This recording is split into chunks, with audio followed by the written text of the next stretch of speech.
extra time. পরীক্ষায় no tension, no হয়রানি, all is well with ছায়া প্রকাশনী। ছায়া প্রকাশনী।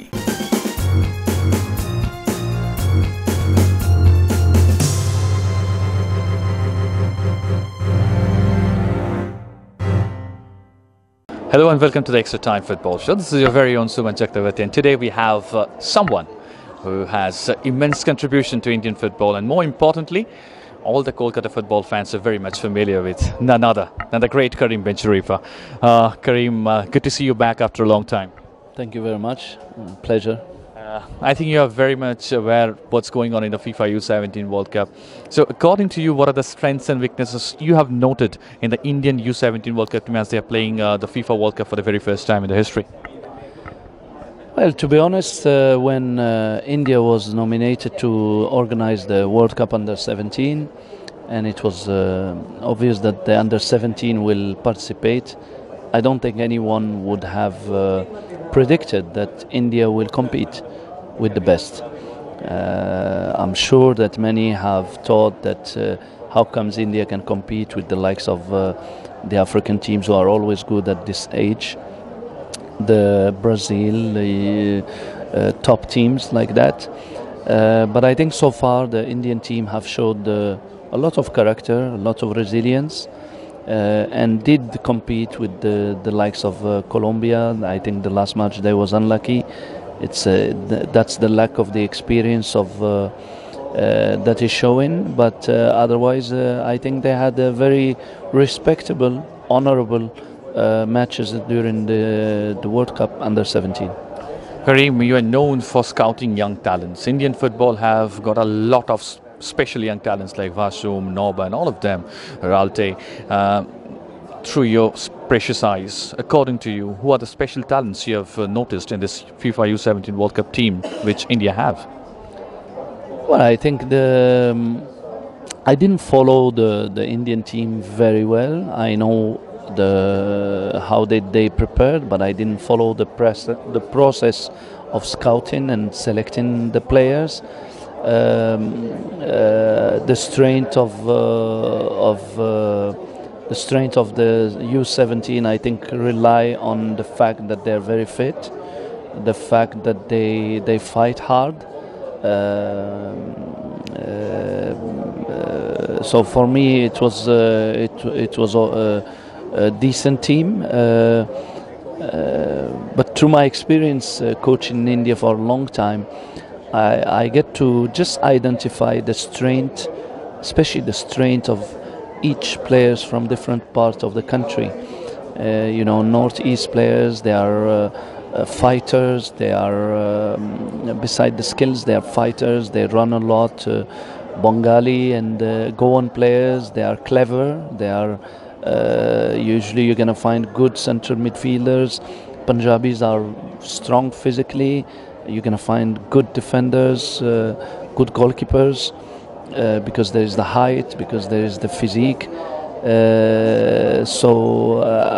Honestly, I don't know how this Indian under 17 used the strength of each of those. Just briefly, the few players that I have, few kind of players that India have in this squad. How much you miss India and definitely Kolkata football? Well, let me tell you, I'm happy where I am. I'm happy to be back home. I don't know for how long I will be there.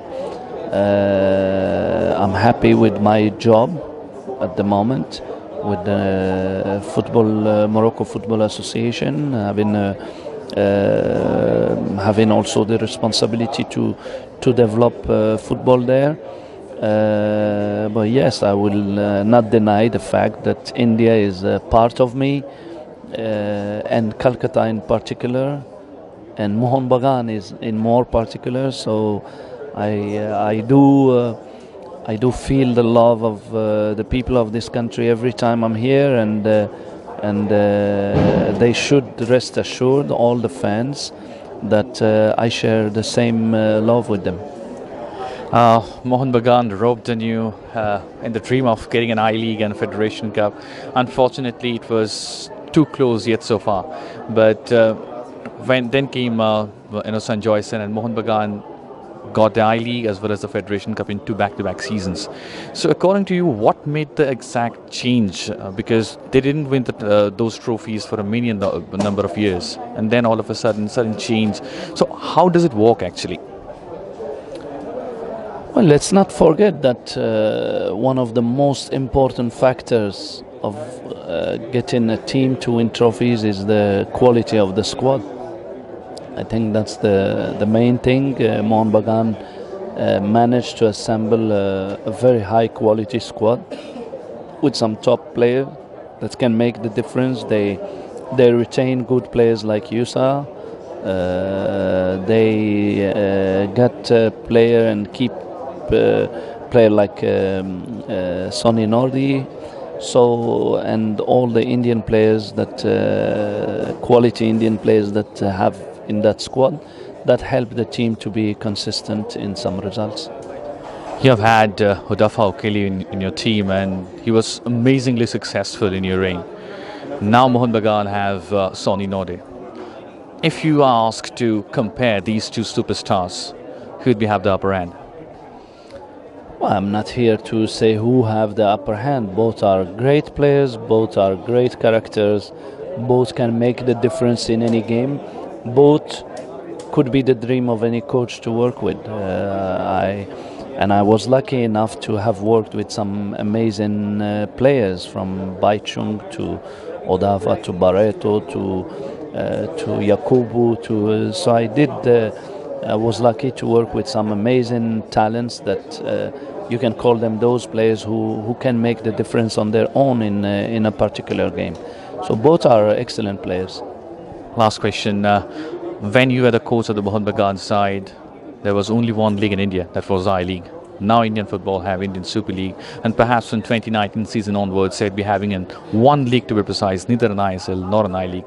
According to a proficient coach like you, what's the stature and what's the way, which is the particular way Indian football is moving towards? Is it a good or bad sign for Indian football? Well, I think in the last few years, from a point of marketing the game and bring it to the world, ISL was very successful. But the fact that you have two short-term leagues didn't help Indian football in my in a technical and tactical point of view. I think sooner than later it should be one important league which is long in the season, and like most of the countries, one league competition, main one, and one cup competition. That's what will bring Indian football forward. That was Karim Benchari for you, and as always, he's analytical and pinpoint in his technical analysis. Latest news আর exclusive ভিডিওর সঙ্গে update থাকতে এখনই subscribe করুন আমাদের YouTube channel.